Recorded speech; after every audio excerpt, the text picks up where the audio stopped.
యేసుక్రీస్తు నామములో ఈ దినం ఎల్ఐసి ఎంప్లాయీస్ ప్రేయర్ ఫెలోషిప్ లో పాల్గొన్న ప్రతి ఒక్కరికి కూడా నా ప్రేమపూర్వకమైన వందనాలు తెలియజేస్తున్నాను.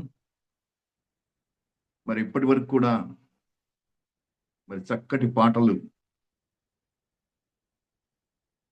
పాడి వినిపించిన బిడ్డలందరికీ కూడా ప్రత్యేకమైన వందనాలు తెలియజేస్తున్నాను. మరి చిన్న మాట ప్రార్థన చేసుకొని ఈ దినం వాక్య ధ్యానం చేసుకుందాం.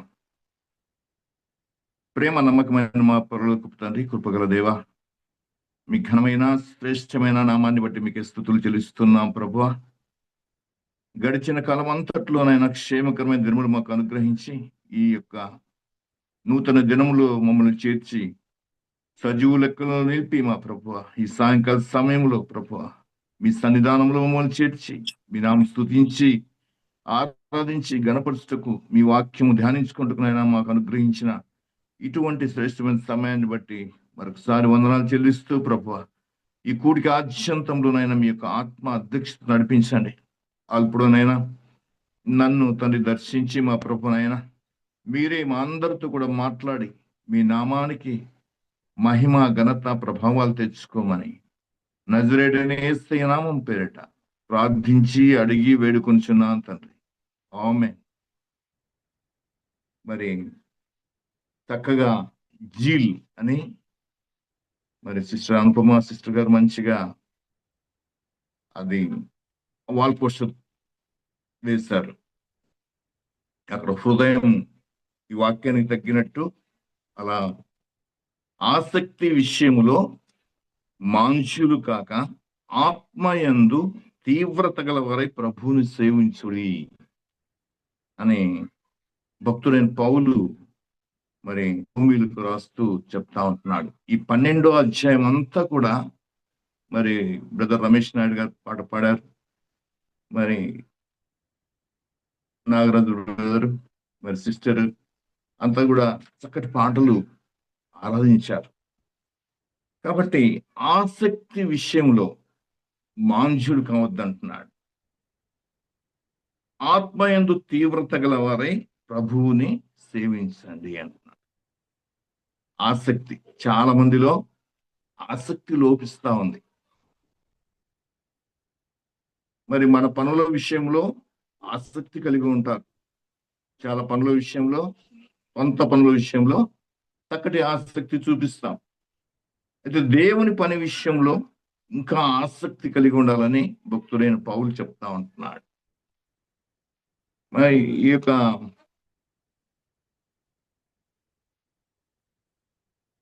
లివింగ్ బైబుల్లో చూసినట్టయితే never be lazy in your work అని ఉంది, బట్ సర్వ్ ద లార్డ్ ఎంథూసియాస్టికల్లీ. కాబట్టి ఇది సోమరితనంగా ఉండొద్దు, మాంద్యుడు కావద్దు అని చెప్తా ఉంది దేవుని యొక్క వాక్యం. ఆసక్తి విషయంలో మాంద్యులు కాకుండా ఆత్మయందు తీవ్రత గలవారై ప్రభువును సేవించాలి.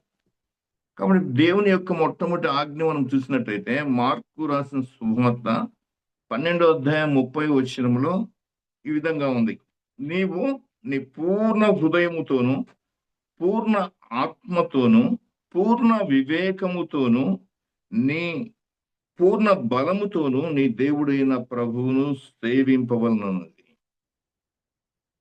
కాబట్టి పూర్ణ హృదయం, పూర్ణ ఆత్మ, పూర్ణ వివేకం, పూర్ణ బలముతో దేవుణ్ణి మనం సేవించాలి అని దేవుని యొక్క వాక్యం సెలవిస్తాం. మరి ఈ యొక్క ఆత్మ తీవ్రత కలిగి దేవుని సేవించమని దేవుడు సెలవిస్తా ఉంటున్నాడు. యెషయా గ్రంథంలో మనం చూసినట్టయితే 6వ అధ్యాయం 1 నుంచి 3 ఎవరైనా చదివి వినిపించండి బ్రదర్. యెషయా గ్రంథం 6వ అధ్యాయము 1 నుంచి 3 వచనాలు.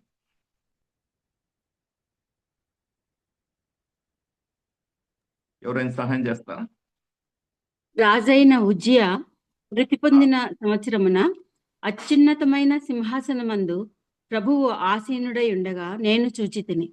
ఆయన చొక్కాయి అంచులు దేవాలయం నిండుకొనెను. ఆయనకు పైగా శరాపులు నిలిచి ఉండేది. ఒక్కొక్కరికి 6 రెక్కలుండెను.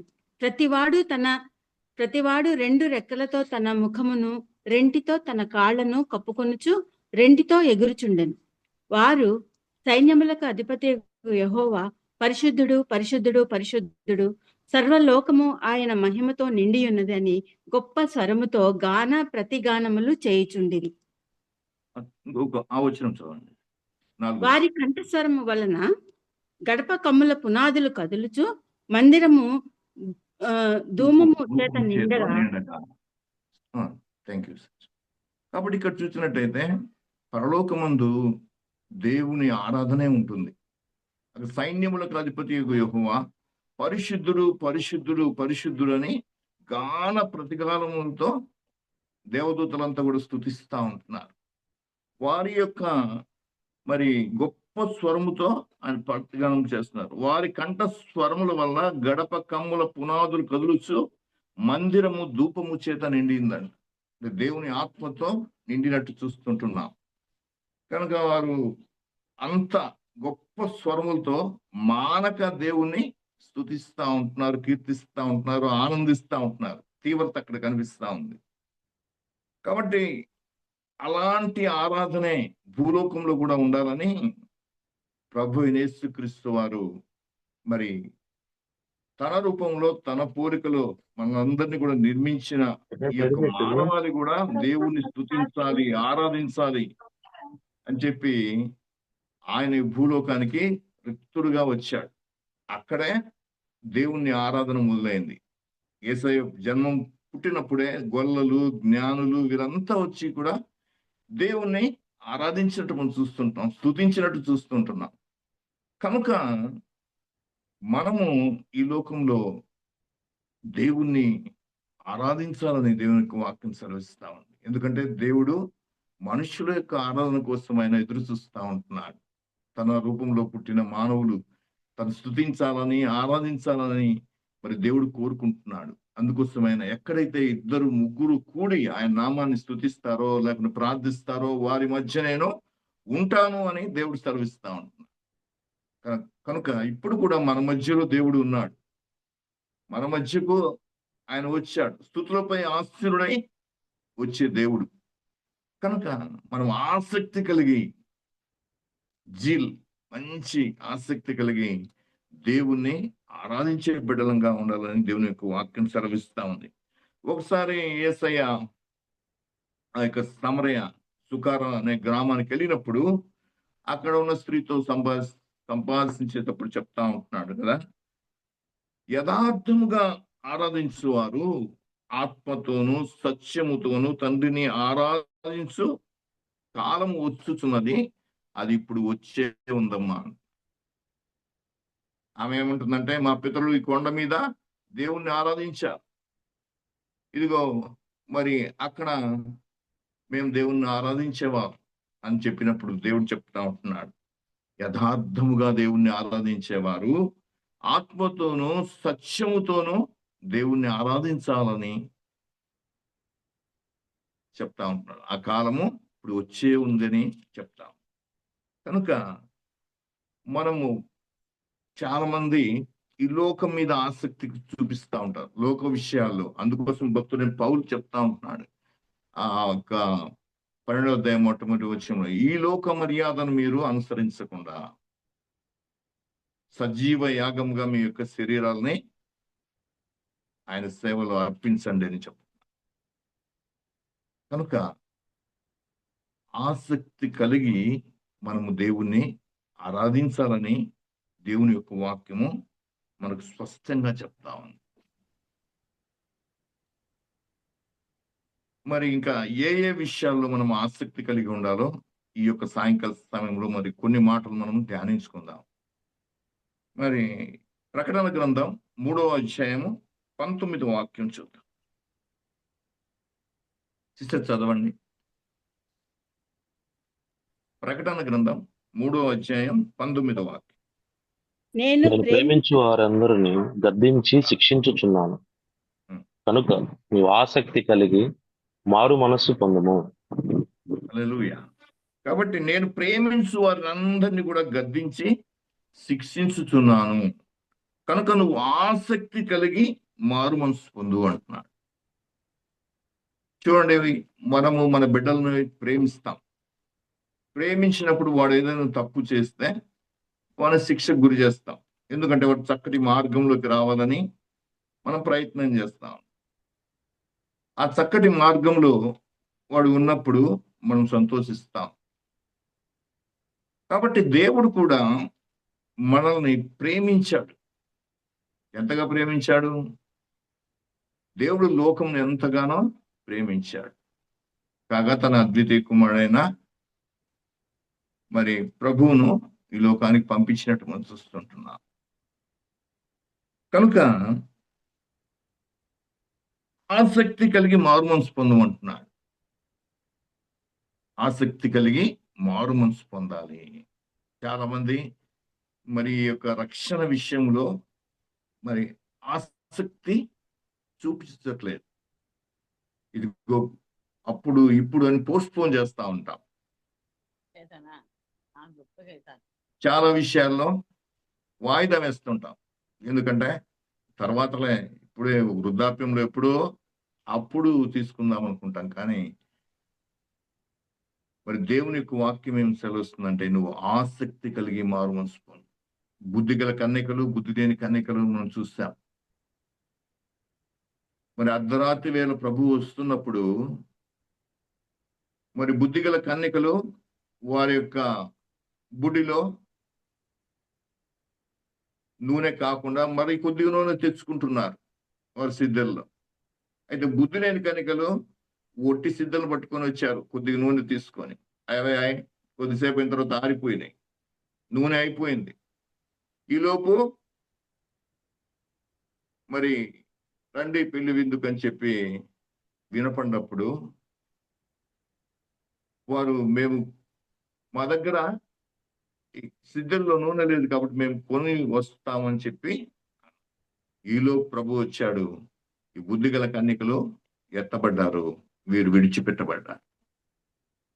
కాబట్టి ఈ లోకంలో మన ప్రయాణం ఎప్పుడో మనకు తెలియదు, ఎప్పుడు ముగుస్తుందో. చూడండి, ఆ విమాన ప్రమాదంలో చాలా మంది చనిపోయారు. వాళ్ళు అనుకోలేదు,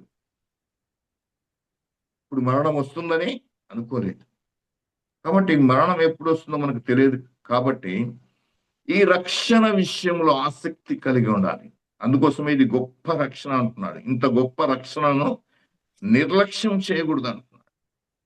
అంతేకాదు, ఈ రక్షణని మరి రక్షణ పొందిన వారు కూడా అనుదినము కూడా కొనసాగించాలి. ఈ రక్షణ అంటే, రక్షణ కొనసాగించడం అంటే ఆయన వాక్యం చదువుతూ, ప్రార్థన చేస్తూ, ఆయన సహవాసం చేస్తూ మరి ముందుకు కొనసాగిపోతా ఉంటే మనం తప్పిపోకుండా, సాతాను యొక్క శోధన గురి కాకుండా మరి ఉంటాం. ఎందుకంటే సాతాను గర్జన సింహం వల్ల ఎవరిని మింగుదుమా అని ఉన్నాడు. ఎవరిని పడేద్దాం, ఈ లోక ఆశలు చూపిద్దాం, ఈ లోక మహిమను చూపించి వారిని పక్కకు తీసుకెళ్తా ఉంటాడు. అయితే దేవుని వాక్యం ఏం చెప్తుందంటే, కనుక నీవు ఆసక్తి కలిగి రక్షణ పొందు అంటున్నాడు. హెబ్రీ 12వ అధ్యాయము 5వ వచనం నుంచి కూడా చూస్తే, బ్రదర్ ఎవరైనా సహాయం చేయండి. హెబ్రీ పత్రిక 12వ అధ్యాయము 5 నా నుంచి. కుమారుడా, ఆ, ప్రభు చే శిక్షను తృణీకరించకుము. ఆయన నిన్ను గద్దించినప్పుడు విసుకకుము. ప్రభువు తాను ప్రేమించు వానిని శిక్షించి తాను స్వీకరించు ప్రతి కుమారుని దండించును అని కుమారులతో సంభాషించినట్లు మీతో సంభాషించు ఆయన హెచ్చరికను మరచి తిరిగి. చదువు. 12:5 కదా. కొద్ది కిందికి రండి. శిక్షా ఫలము పొందుటకై మీరు సహించుచున్నారు. దేవుడు కుమారులునుగా మిమ్మల్ని చూచుచున్నాడు. తండ్రి శిక్షింపని కుమారుడెవడు? కుమారులైన వారందరూ శిక్షలో పాలు పొందుచున్నారు. మీరు పొందని ఎడల దుర్బీజులే గాని కుమారులు కారు. మరియు శరీర సంబంధులైన తండ్రులు మనకు శిక్షకులై ఉండిరి. వారి యందు భయభక్తులు కలిగి ఉంటివి. అట్లయితే ఆత్మలకు తండ్రి అయిన వానికి మరీ ఎక్కువగా లోబడి బ్రతుకవలెను గదా. వారు కొన్ని దినముల మట్టుకు తమకిష్టము వచ్చినట్లు మనల్ని శిక్షించిరి గాని మనము తన పరిశుద్ధతలో పాలు పొందవలనని మన మేలు కొరకే ఆయన శిక్షించుచున్నాడు. చాలు మరియు చాలు.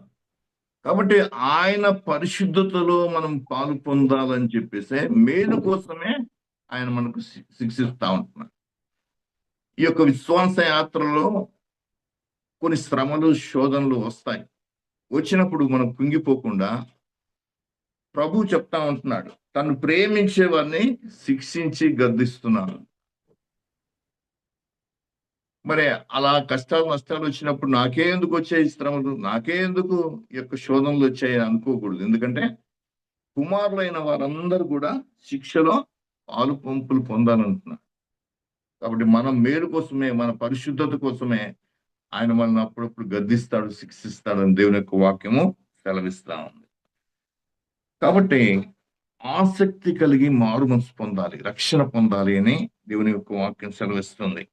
మరి పేతురు, పౌలు, శీలలు ఆనాడు ఆ యొక్క చెరసాలలో బందీగా ఉన్నప్పుడు వారు పాటలు పాడుతా మరి దేవుని స్తుతిస్తా ఉంటున్నారు. అలా స్తుతిస్తూ ఉన్నప్పుడు భూకంపం వచ్చింది, ఆ చెరసాల తలుపులు బద్దలైనాయి, ఆ యొక్క ఖైదీలందరి యొక్క సంఖ్యలన్నీ కూడా విడిపోయినాయి. అప్పుడు ఆయన శతాధిపతి చంపుకోవటానికి వెళ్ళాడు. అయ్యో వీళ్ళంతా ఖైదీలంతా వెళ్ళిపోతే నా ఉద్యోగం పోతుంది, నా పరువు పోతుంది అని చెప్పేసి తను తాను చంపుకోపోతాడు. అప్పుడు పౌలు చెప్తాడు, అయ్యా మేము ఎవ్వరం కూడా వెళ్ళిపోలేదు, నీవు మరి ధైర్యంగా ఉండని చెప్పినప్పుడు అప్పుడు అంటున్నాడు ఆయన, అయ్యలారా నేనేం చేయాలి, రక్షణ పొందుటకు నేను ఏం చేయాలని. అప్పుడు పౌలు చెప్పాడు, ప్రభు అయిన యేసు క్రీస్తునందు విశ్వాసం ఉంచు, అప్పుడు నువ్వును నీ ఇంటి వారిని రక్షణ పొందుతారు అని. కాబట్టి దేవుని యొక్క గొప్ప కార్యం చూచిన ఆ యొక్క చెరసాల అధిపతి మారు మనసు పొందినట్టు చూస్తుంటున్నాం. కాబట్టి పశ్చాత్తాపం విషయంలోను, మారు మనసు విషయంలోను మరి ఆసక్తి మనం కలిగి ఉండాలని దేవునికి వాక్యము సెలవిస్తా ఉంది. అంతేకాదు చూసినట్టయితే మరి ఈ లోక విషయంలో, తిండి విషయంలో ఒక ధనవంతుడు మరి ఎప్పుడు తింటము అని పడుకోవటం, నిద్రపోవటం, తినుము త్రాగుము సుఖించమని ఆ ధనవంతుడు ఉన్నాడు. అయితే అక్కడ లాజరు కూడా ఆ యొక్క బల్ల మించి పడే రొట్టెలు తింటా ఉంటూ బతుకుతా ఉంటున్నాడు, బీదలాజరు. వారిద్దరు చనిపోయారు. మరి లాజరు ఏమో పరలోకానికి వెళ్ళాడు, ధనవంతుడు నరకానికి వెళ్ళాడు. ఆ నరక యాతనలు పడలేక అక్కడి నుంచి అరుస్తా ఉంటున్నాడు, అబ్రహాము మరి ఒక నీటి చుక్క నాకు ఇవ్వమని. అప్పుడు అక్కడికి ఇక్కడికి చాలా అగాధం ఉంది లేదన్నా. అయితే నాకు 5 సహోదరులు ఉన్నారు, వారు ఈ నరకయాతన పడకుండా వారిని రక్షించే దానికోసం ఎవరన్నా ప్రవక్తను పంపించండి, ఇలా మోషన్ పంపండి అది చెప్తున్నాడు. అప్పుడు గుర్తొచ్చింది దానికి సహోదరుల గురించి. అప్పుడు అడుగుతూ ఉంటున్నాడు, ఈ నరకయాతన నేను పడలేకపోతున్నాయా, వాళ్ళకు కూడా ఎందుకు ఈ నరకయాతన అని చెప్పి అడిగినప్పుడు మరి దేవుడు చెప్తా ఉంటున్నాడు, అయ్యా మరి భూలోకంలో అనేక మంది పాస్టర్లు ఉన్నారు, ప్రవక్తలు ఉన్నారు, కాపరులు ఉన్నారు, వారు వదిలి వార్త ప్రకటిస్తారు. మరి నీకు ఇచ్చిన కాలంలో నువ్వు రక్షణ పొందలేదు, ఈ నరకయాతన మరి నీకు ఇది వర్తిస్తుందని చెప్పినట్టు చూస్తుంటున్నా. కనుక రక్షణ విషయంలో మరి ఆసక్తి కలిగి రక్షణ పొందాలని దేవునికి వాక్యం సెలవిస్తా ఉంది. మరి ఇంకొక విషయం మనం చూసినట్టయితే కీర్తన గ్రంథం 69:9. కీర్తన గ్రంథం 69:9 చదవండి.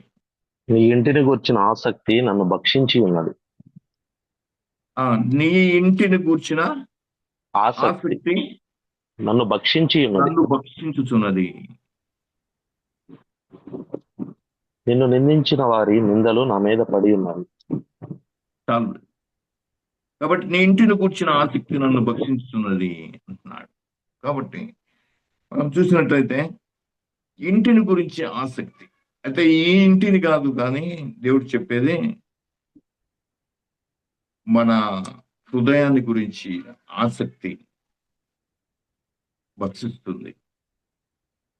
ఇల్లు అంటే మన యొక్క హృదయం అయి ఉంటుంది. అయితే యోహాను సువార్త 2వ అధ్యాయం 13-17 వరకు చదువుదాం. యోహాను సువార్త 2వ అధ్యాయం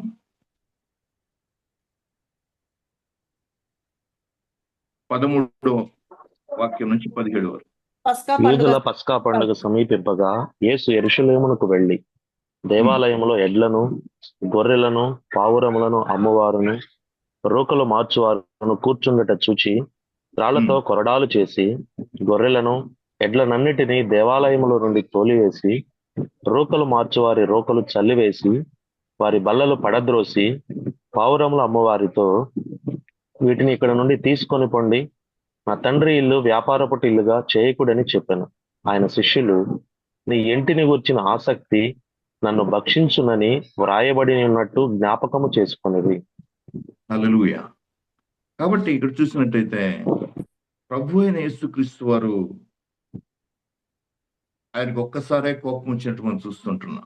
ఎందుకంటే ఈ దేవాలయంలో వీరంతా కూడా మరి దాన్ని దొంగల గుహగా చేసినట్టు మనం చూస్తుంటున్నాం. పావురాలు అమ్ముతున్నారు, రూకలు మారుస్తున్నారు, మరి వ్యాపారం చేస్తా ఉంటున్నారు దేవుని మందిరం దగ్గర.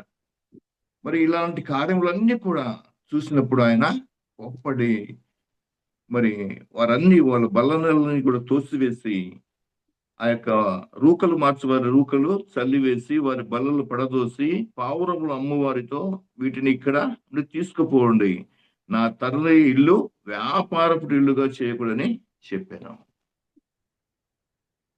కాబట్టి దేవుని యొక్క మందిరాన్ని వీళ్ళు వ్యాపారపు ఇల్లుగా చేసినప్పుడు మరి యేసయ్య బహుగా కోపించినట్టు మనం చూస్తుంటాం. మరి నిజమైన ఇల్లు ఏదంటే ఇప్పుడు దేవాలయము పరిశుద్ధమైంది. అదే విధంగా ఇప్పుడు దేవుడు నివసించే ఇల్లు ఏదంటే మన హృదయమే. కాబట్టి ఈ ఇంటిని గురించిన ఆసక్తి మనకు ఉండాలి. చూడండి, 1 కొరింథీ 3:16 కూడా చదవండి బ్రదర్. 1 కొరింథీ 3:16.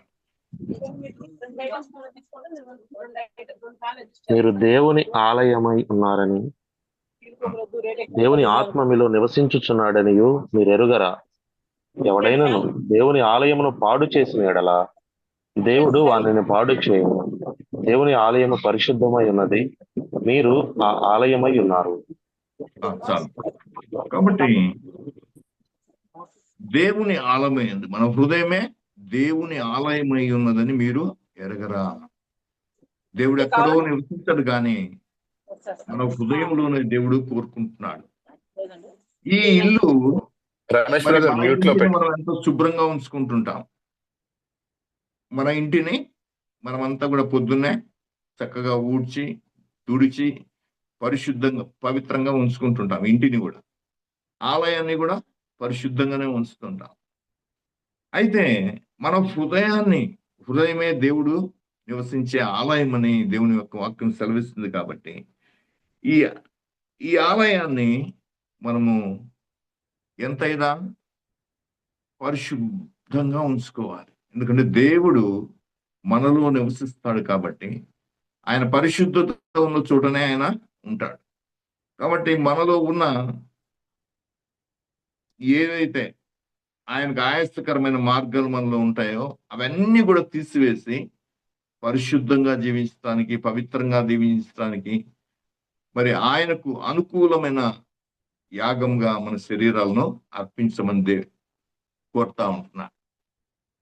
కనుక ఈ యొక్క హృదయం అనే ఆలయాన్ని మనము పవిత్రంగా ఉంచాలి.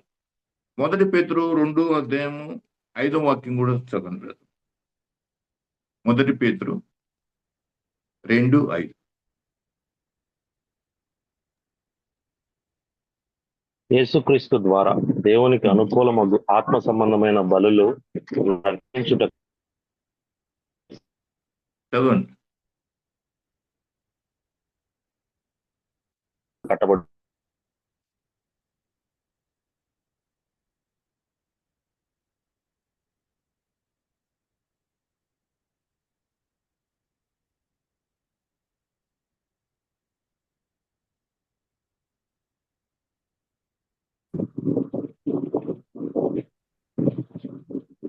యేసుక్రీస్తు ద్వారా దేవునికి అనుకూలతకు ఆత్మ సంబంధమైన బలులను అర్పించుటకు పరిశుద్ధ యాజకులుగా ఉండునట్లు మీరును సజీవమైన రాళ్ల వలె నుండి ఆత్మ సంబంధమైన మందిరముగా కట్టబడుచున్నారు. మీరు కూడా సజీవమైన ఆలయంగా ఉండి ఆత్మ సంబంధమైన మందిరంగా కట్టబడుచున్నారు. కనుక మనమంతా కూడా సజీవమైన రాళ్ల వలె ఆత్మ సంబంధమైన మందిరముగా కట్టబడతా ఉంటున్నాం. మరి ఇశ్రాయేల్ చరిత్రలో మనం చూసినట్లయితే మరి దేవుడు చెప్తా ఉంటున్నాడు, నా కోసం ఒక పరిశుద్ధ స్థలము నిర్మించమని చెప్తున్నాడు నిర్గమకాండం 25:8. ఎందుకంటే నేను మీలో సంచరించినట్లు నాకు ఒక పరిశుద్ధ స్థలము నిర్మించాలి అంటున్నాడు. అప్పుడు మోషే ఆ సీనాయి కొండ మీదకి ఎక్కిరమ్మని చెప్తున్నాడు దేవుడు. 40 దినములు మరి ఉపవాసం ఉండి ప్రార్థన చేసి దేవునితో సహవాసం కలిగి ఉన్నప్పుడు దేవుడు ఆ యొక్క మందిరం యొక్క కొలతలతో చూపిస్తాడు. ఆ నమూనా, మందిరం యొక్క నమూనాను చూపిస్తాడు. ఎప్పుడైతే ఆ పర్వత సంబంధమైన అనుభవంలోకి మనం వస్తామో, పర్వత సంబంధమైన అనుభవం, పర్వతం ఎక్కాడు మోషే. ఆ పర్వతం ఎక్కినప్పుడు మాత్రమే ఆయనకు ఆ నమూనా అనుగ్రహించబడింది. మనం కూడా పర్వతం ఎక్కాలి. పర్వతం ఎక్కాలంటే పర్వతం ఎక్కడం కాదు, కానీ పరిశుద్ధత అనే పర్వతాన్ని ఎక్కాలి. పరిశుద్ధత, ఎప్పుడైతే పరిశుద్ధులుగా మనము మారుతామో, దేవునికి అనుకూల యాగంగా మనం ఉంటామో, మరి అప్పుడు ఆ యొక్క నమూనా మనకు కూడా దేవుడు చూపిస్తాడు. ఆ నమూనా ఏంటంటే ఆ ప్రత్యక్ష గుడారము ఆవరణం ఉంది, పరిశుద్ధ స్థలం ఉంది, అతి పరిశుద్ధ స్థలం. కనుక దేవుడు ఈ యొక్క దేహం అనే దేవాలయంలో నివసించే దేవుడు ఆయన. మనలో నివసించడానికి ఆయన ఆసక్తి కలిగి ఉన్నాడు. కొద్దిగా అపరిశుద్ధత మనం వచ్చినా దేవుడు మనలో నుంచి వెళ్ళిపోతాడు. అందుకోసం దావీదు అంటున్నాడు ఆయన 51వ కీర్తనలో, నీ రక్షణానందం నాకు మరలా పుట్టించయా, నీ సన్నిధిలోంచి నన్ను త్రోసివేయాలి. కనుక అలాంటి రక్షణ ఆనందాన్ని మనం పోగొట్టుకోకూడదు. దేవుని ఇంటిని గురించిన ఆసక్తి మనందరం కలిగి ఉండాలి. ఎవరైతే రక్షణ పొందారో, పొందబోతున్నారో అందరూ కూడా దేవుని ఇంటి గురించి ఆసక్తి, అంటే మన హృదయాన్ని పరిశుద్ధంగా ఉంచుకోవటం, ఆలోచనలు కానీ తలంపులు కానీ మరి చెడిపోకుండా మరి క్రీస్తు వైపు చూస్తూ మన విశ్వాస పరుగులో మనము ఓపికతో పరిగెత్తాలని దేవుని యొక్క వాక్యం సెలవిస్తాం. మరి ఒక మాట చూద్దాం. రోమా పత్రిక 12వ అధ్యాయం 16వ వాక్యం, 15 నుంచి చదవండి బ్రదర్. ఎవరైనా సిస్టర్. 16-15. సంతోషించు వారితో సంతోషించుడి, ఆ, ఏడ్చు వారితో ఏడువుడి, ఆ, ఆ, ఒకరితో ఒకడు మనస్సు కలిపి ఉండుడి, ఆ. హెచ్చు వాటి యందు మనస్సుంచక తగ్గు వాటి యందు ఆసక్తులై ఉండుడి. మీకు హెచ్చు వాటి యందు మనసు ఉంచగా తగ్గు వాటి తగ్గు యందు వాటి ఆసక్తి యందు కలిగి ఉండేది. ఆసక్తులై. కాబట్టి ఇక్కడ దేవుని యొక్క వాక్యం సెలవిస్తా ఉంది, తగ్గు వాటి యందు ఆసక్తి కలిగి ఉండు. సంతోషించే వారితో సంతోషించండి, ఏడ్చు వారితో ఏడవండి, ఒకనితో ఒకడు మనస్సు కలిగి ఉండు. హెచ్చు వాటి యందు మనస్సు ఉంచక తగ్గు వాటి యందు ఆసక్తి కలిగి ఉండు. లోకరీత్యా చూస్తే మనము సామెత ఉంది కదా, ఎయిమ్ హై థింక్ హై. మన గురి హెచ్చుగా ఉండాలి, మన ఆలోచనలు హెచ్చుగా ఉండాలని చెప్తా ఉంది. కానీ దేవుని వాక్యం సెలవిస్తుందంటే తగ్గు వాటి యందు ఆసక్తి కలిగి ఉండు. చాలా కష్టమైన విషయం కదా. తగ్గు వాటి యందు ఆసక్తి కలిగి ఉండు. మరి ఎప్పుడైతే తన్ను తాను తగ్గించుకుంటాడో దేవుడు హెచ్చిస్తాడని దేవుని యొక్క వాక్యం సెలవిస్తా ఉంది. ఎవరైతే దీనుడై ఆయన దగ్గరికి వస్తారో దేవుడు వారి యందు దృష్టి ఉంచుతాడు. దావీదు మహారాజా అంటాడు, ఈ దీనుడు మొరపెట్టగా యెహోవా ఆలకించాను, నాకు కలిగిన భయములన్నిటి నుంచి నన్ను విడిపించాను. గొర్రెల దొడ్డిలో ఉన్న దావీదును దేవుడు ఎన్నుకొని మహారాజుగా చేస్తాడు. అయినప్పటికీ కూడా దావీదు ఆయన 7 మార్లు దేవుణ్ణి స్తుతించేవాడు, ప్రార్థించేవాడు. రాజుగా ఉన్నప్పటికి కూడా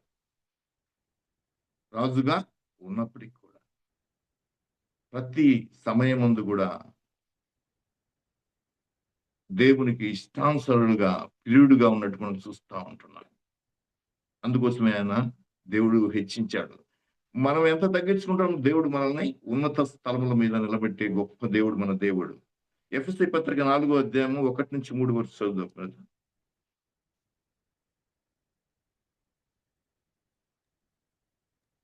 కాబట్టి మీరు సమాధానమును బంధము చేత ఆత్మ కలిగించు ఐక్యమును కాపాడుకొనుటయందు శ్రద్ధ కలిగిన వారై ప్రేమతో ఒకరినొకడు సహించుచు మీరు పిలువబడిన పిలుపునకు తగినట్టుగా దీర్ఘ శాంతముతో కూడిన సంపూర్ణ వినయముతోనూ సాత్వికముతోనూ నడుచుకొనవలెనని ప్రభువును బట్టి ఖైదీనైన నేను మిమ్మును బతిమాలుకొనుచున్నాను. శరీరం ఒక్కటే, ఆత్మయు ఒక్కడే. ఆ ప్రకారమే కాబట్టి సమాధానమును బంధము చేత ఆత్మ కలిగించు ఐక్యమును కాపాడుకున్నట్టు శ్రద్ధ కలిగిన వారై ప్రేమతో ఒకరినొకరు సహించు మీరు పిలువబడిన పిలుపునకు తగినట్లుగా దీర్ఘ శాంతంతో కూడిన సంపూర్ణ వినయముతోనూ సాత్వికముతోనూ నడుచుకున్న వలనని ప్రభువును బట్టి ఖైదీనైన నేను మిమ్మల్ని బతిమలాడుకుంటున్నాను. కాబట్టి సమాధానంతోనూ ఒకరికంటే ఒకరు గనులని, ఒకరి కంటే ఒకరు గనులని చెప్పి మనము ప్రేమతో ఒకరు సహిస్తూ పిలువబడిన పిలుపుకు తగినట్లుగా దీర్ఘశాంతంతో కూడిన సంపూర్ణ వినయంతో సాత్వికంతో నడుచుకోవాలని చెప్తారు భక్తుడైన పౌలు. కనుక హెచ్చు వాటి ఎందుకు కాకుండా మరి తగ్గు వాటి ఎందు ఆసక్తి కలిగి ఈ సమాధానమైన బంధంతో ప్రతి ఒక్కరం కూడా ఆయనలో ఐక్యత కలిగి నివసించాలని చెప్తా ఉంటున్నాడు. కాబట్టి హెచ్చు వాటి యందు మనసుంచిన దూత లేక లూసిఫర్ పడిపోయాడు. దేవుని యొక్క పర్వతాన్ని కోరుకున్నాడు, ఆ యొక్క సింహాసనాన్ని మనసులో కోరుకున్నప్పుడు ఆ దూతను దేవుడు కింద పడివేసినట్టు చూస్తున్నాడు. కాబట్టి దేవుడు మనకు ఇచ్చిన స్థితిలో సంతృప్తి కలిగి ఉండాలి. దేవుడు మనకు ఇచ్చిన స్థితిలో సంతృప్తి కలిగి ఉంటే దేవుడు తగిన సమయం ముందు మనల్ని హెచ్చిస్తాడంట. 1 పేతురు 5:6 చూస్తే దేవుడు తగిన సమయం ముందు మిమ్మల్ని హెచ్చించినట్లు ఆయన బలిష్టమైన చేతి కింద దీన మనస్కులై ఉండు అంటున్నాడు భక్తుడైన పేతురు. కనుక ఆయన తన దగ్గరికి వచ్చే వారందరినీ కూడా మరి ప్రేమించే దేవుడు, ఎవరిని కూడా త్రోసివేసే దేవుడు కాదు. అదే విధంగా ప్రతి ఒక్కరిని కూడా ఉన్నతమైన స్థితిలోకి తీసుకొచ్చే దేవుడు అంటున్నాడు. అయితే మన స్థితిలో మనం సంతృప్తి కలిగి మరి ఆయన్ను ఆరాధిస్తూ ముందుకు సాగాలని దేవుని వాక్యం సెలవిస్తుంది. మరొక మాట చూస్తున్నాం, గలతీ పత్రిక 4:18 చదవండి ఎవరైనా సిస్టర్స్. నేను మీ యొద్ద ఉన్నప్పుడు మాత్రమే గాక ఎల్లప్పుడూ మంచి విషయంలో ఆసక్తిగా నుండుట యుక్తమే. కనుక మంచి విషయంలో ఆసక్తి కలిగి ఉండాలంట. మంచి విషయాల్లో ఆసక్తి కలిగి ఉండాలి. నేను మీ యొద్ద ఉన్నప్పుడు మాత్రమే కాక ఎల్లప్పుడూ మంచి విషయములలో ఆసక్తి కలిగి ఉండాలి. చూడండి, మరి అనేక మంది అనేక విషయాల్లో ఆసక్తి చూపిస్తూ ఉంటారు. లోక సంబంధమైన విషయాల్లో ఆసక్తి చూపిస్తూ ఉంటారు, లేదంటే చెడు విషయాల్లో ఆసక్తి చూపిస్తూ ఉంటారు.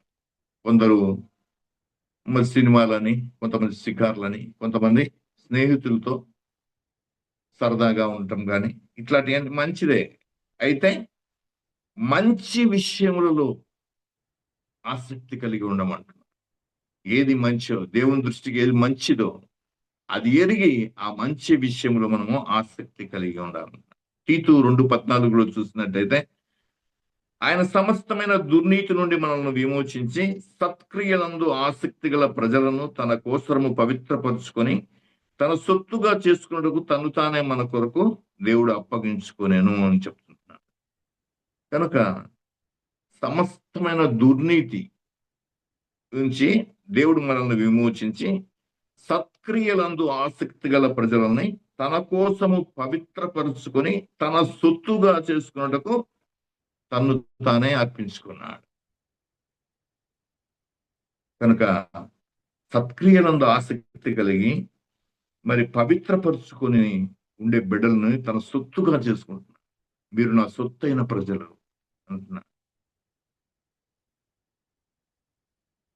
చీకటిలోంచి ఆశ్చర్యకరమైన వెలుగులోనికి మనం పిలిచి రాజులైన యాజక సమూహంగాను పరిశుద్ధమైన జనాంగంగాను దేవుని సొత్తైన ప్రజలుగా మనం చేశాడు దేవుడు. మరి అట్టి దాన్ని బట్టి మనము దేవునికి ఎల్లప్పుడూ కూడా కృతజ్ఞతాస్తుతులు చెల్లిస్తూ ముందుకు సాగాలి. నీ శక్తి కార్యము తలచి తలచి హృదయము పొంగేనయ్యా యేసయ్యా, నీ శక్తి కార్యము తలచి తలచి హృదయము పొంగేనయ్యా. మంచివాడా మంచి చేయువాడా స్తోత్రము స్తోత్రమయ్యా. మంచివాడా మంచి చేయువాడా స్తోత్రము స్తోత్రమయ్యా. మంచివాడా మహోన్నతుడా ఆరాధనా ఆరాధనా. ప్రియుడని ప్రేమ పాదముల్ చేరీతి నెమ్మది నెమ్మదియే. ఆసక్తితో నిన్ను పాడి స్తుతింతును ఆనందమానందమే. ఆసక్తితో నిన్ను పాడి స్తుతింతును ఆనందమానందమే. ఆశ్చర్యమే ఆశ్చర్యమే ఆరాధనా ఆరాధనా. దేవుడు మంచి చేసే దేవుడు, మేలు చేతిలో సంతోషించే దేవుడు. కాబట్టి ఆయన ఆసక్తితో మనం స్తుతించాలి, ఆసక్తితో ఆరాధించాలి.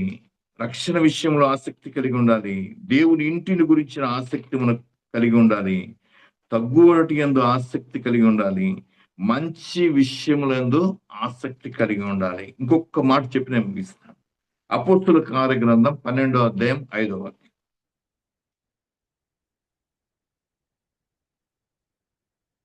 ఒక 5 నిమిషాలు. పేతురు చెరసాలలో ఉంచబడను, సంఘమైతే అతని కొరకు అత్యాసక్తితో దేవునికి ప్రార్థన చేయుచుండెను. ఇక్కడ చూసినట్టయితే పేతురు చెరసాలలో వేయబడ్డాడు. మరి సంఘం అయితే ఒక గృహంలో చేరి అత్యాసక్తితో ప్రార్థిస్తుంది. ప్రార్థన యందు ఆసక్తి కలిగి ఉండాలి. ఎప్పుడు దొరికితే అప్పుడు ప్రార్థన చేయాలి ఆసక్తితో. ఇక్కడ అత్యాసక్తితో ప్రార్థన చేస్తున్నారు. పేతురు బయటికి రావాలి, పేతురుని కాపాడు ప్రభువా అని ఆ యొక్క సంఘంలో ఉన్న బిడ్డలందరూ కూడా మరి ఆసక్తి కలిగి అత్యాసక్తి కలిగి ప్రార్థన చేస్తూ ఉంటే ఏం జరిగిందంటే, ఆ పేతురు చెరసాల తలుపులు తెరుచుకున్నాయి. దేవుని దూత ఆయన పట్టుకొని వచ్చి ఆ గవిని దాకా వదిలిపెట్టింది. పేతురు వచ్చి ఆ తలుపు కొడతా ఉంటే వాళ్ళు ఎవరు తలుపు తీయట్లా. ఒక చిన్నది రోదే అనే చిన్నది చూసి పేతురు వచ్చాడంటే, పేతురు ఒక ఆత్మ వచ్చిందేమో అనుకుంటున్నారు చాలా మంది. అంటే ఆ జైలు పడ్డవారు ఇంకా చనిపోతారు అని చెప్పి వాళ్ళు అనుకుంటున్నారు. కానీ అయితే దేవుని యొక్క గొప్ప కార్యం, ప్రార్థన వల్ల దేవుని యొక్క గొప్ప కార్యం మనం చూడగలం. దేవుని యొక్క కార్యములన్నీ కూడా మరి ప్రార్థనతో సఫలమవుతాయి. ఎటువంటి సమస్య అయినప్పటికీ కూడా ప్రార్థన ప్రార్థన అందుకోసమే ప్రార్థించాలి. ప్రభువైన యేసుక్రీస్తు వారు ఈ లోకంలో ఉన్నప్పుడు ఆయన మరి రాత్రంతా కూడా ప్రార్థించేవాడు, పగలు పరిచయం చేస్తాడు. మరి ఆయన స్వస్థపరిచినప్పుడు చెప్తా ఉన్నాడు, ఇది ప్రార్థన వల్లనే. శిష్యులు చేయలేకపోయిన ఒక కార్యము మరి యేసయ్య చేసినప్పుడు ఇది ఎలా సాధ్యం అన్నప్పుడు అంటున్నాడు ఆయన, ఉపవాస ప్రార్థన వల్లనే. కనుక ప్రార్థనలో మనం ఆసక్తి కలిగి ఉండాలి. 1 కొరింథీ 15:58 కూడా చూద్దాం. కాగా నా ప్రియ సహోదరులారా, మీ ప్రయాసము ప్రభువునందు వ్యర్థము కాదని ఎరిగి స్థిరులను కదలని వారును ప్రభు కార్యాభివృద్ధి ఎప్పుడుకి ఆసక్తులై ఉండుడి. కనుక ప్రియమైన సహోదరులారా, ప్రభువునందు మీ ప్రయాసం వ్యర్థం కాదని స్థిరులను కదలని వారును ప్రభువు కార్యాభివృద్ధి యందు ఎప్పటికీ కూడా ఆసక్తులై ఉండు. ప్రభు యొక్క పనిలో మనము ఆసక్తి కలిగి ఉంటే మరి దేవుడు తగిన సమయంలో మనల్ని మన కుటుంబాలన్నింటినీ కూడా దేవుడు ఆశీర్వదిస్తాడు. ఎవరిని కూడా దేవుడు వదిలిపెట్టే దేవుడు కాదు. ఏ పని యందు మరి ఉన్నప్పటికీ కూడా మనమంతా కూడా ఆసక్తి కలిగి మరి ఉండాలని, ఆయన పనిలో ఆసక్తి కలిగి ఉండాలని దేవుడు చెప్తా ఉంటున్నాడు. చూడండి, హెబ్రీ 10:24 కూడా చదవండి సిస్టర్. ఆ ఒక్క మాట చదివించు.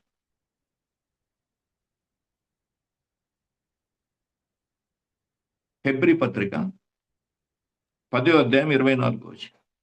కొందరు మానుకొనుచున్నట్టుగా సమాజంగా కూడుట మానక ఒకరినొకడు హెచ్చరించుచు ఆ దినము సమీపించుట మీరు చూచిన కొలది మరీ ఎక్కువగా అలాగు చేయుచు ప్రేమ చూపుటకును సత్కార్యములు చేయుటకును ఒకరినొకడు పురికొల్పవలనని ఆలోచింతము.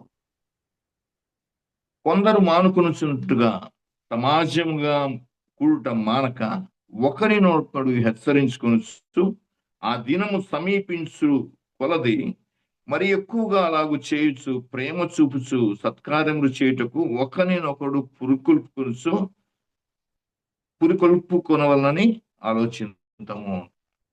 కనుక కొంతమంది మానుకుంటున్నారు, వాళ్ళు రావట్లేదు, వీళ్ళు రావట్లేదు చర్చికి, లేకుంటే మన యొక్క కూడికలకు అని చెప్పేసి మనం అనుకుంటుంటాం. అయితే అట్లా మానుకోకుండా ఒకరినొకడు హెచ్చరించుకుంటాయా, ఇదిగో ఈ దినం మన కూడిక ఉంది, రండి, ఆసక్తి కలిగి రండి అని చెప్పుకుంటూ మరి ఆ దినం సమీపించే కొలది మరి ప్రేమ చూపుచు ఒకరొక సత్కారములు చేయొచ్చు, ఒకరినొకరు పురుకొల్పుకొని మనము ఆసక్తి కలిగి దేవుని కృపలో ముందుకు పోవాలని భక్తుడైన పౌలు చెప్తా ఉంటున్నాడు. కనుక మనం పడే ప్రయాస వ్యర్థం కాదని కూడా చెప్తా ఉంటున్నాడు. కనుక మనకు ఏ పని ఇచ్చినా దేవుడు ఆ యొక్క 12వ అధ్యాయంలో చెప్పబడుతా ఉంది. కొంతమంది ప్రవచించేవారు, కొంతమంది ప్రార్థించేవారు, కొంతమంది కృప. ఒక్కొక్కరికి ఎవరికి ఏ కృప ఉందో ఆ కృపలో పాల్గొంటూ మన యొక్క ఈ యొక్క కూడికల్లో కూడా ఎవరికి ఏ కృప దేవుడు దయచేస్తాడో ఆ కృపను మరి విడిచిపెట్టకుండా దాంట్లో ఇంకా అభివృద్ధి చెందుతూ మనమంతా కూడా ముందుకు సాగాలని దేవుడు కోరుతా ఉంటున్నాడు. కనుక ఆసక్తి యందు మాంద్యులు కాక దేవుని స్తుతించండి. రక్షణ విషయంలో ఆసక్తి కలిగి ఉండండి. మరి అదేవిధంగా దేవుని ఇంటిని గురించిన ఆసక్తి కలిగి ఉండండి. మంచి విషయంలో ఆసక్తి కలిగి ఉండండి. ప్రార్థన యందు ఆసక్తి కలిగి పాల్గొనండి, ప్రార్థించండి అని దేవుడు ఈ యొక్క సాయంకాల సమయంలో మనతో మాట్లాడి ఉన్నాడు. మరి కనుక మనం అందరం కూడా ఆసక్తి కలిగి దేవుని పనిలో ముందుకు సాగాలని ప్రభు నామములో కోరుకుంటున్నాను. మరి ఇట్టి అవకాశం ఇచ్చిన మరి ఇజ్రాయెల్ బ్రదర్ గారికి, అదేవిధంగా జాన్ విక్టర్ గారికి, మరి మీ అందరికి కూడా ప్రేమపూర్వకమైన వందనాలు తెలియజేస్తూ ఈ వాక్యం ముగిస్తున్నాను. కొద్దిగా ఆలస్యమైంది, క్షమించండి.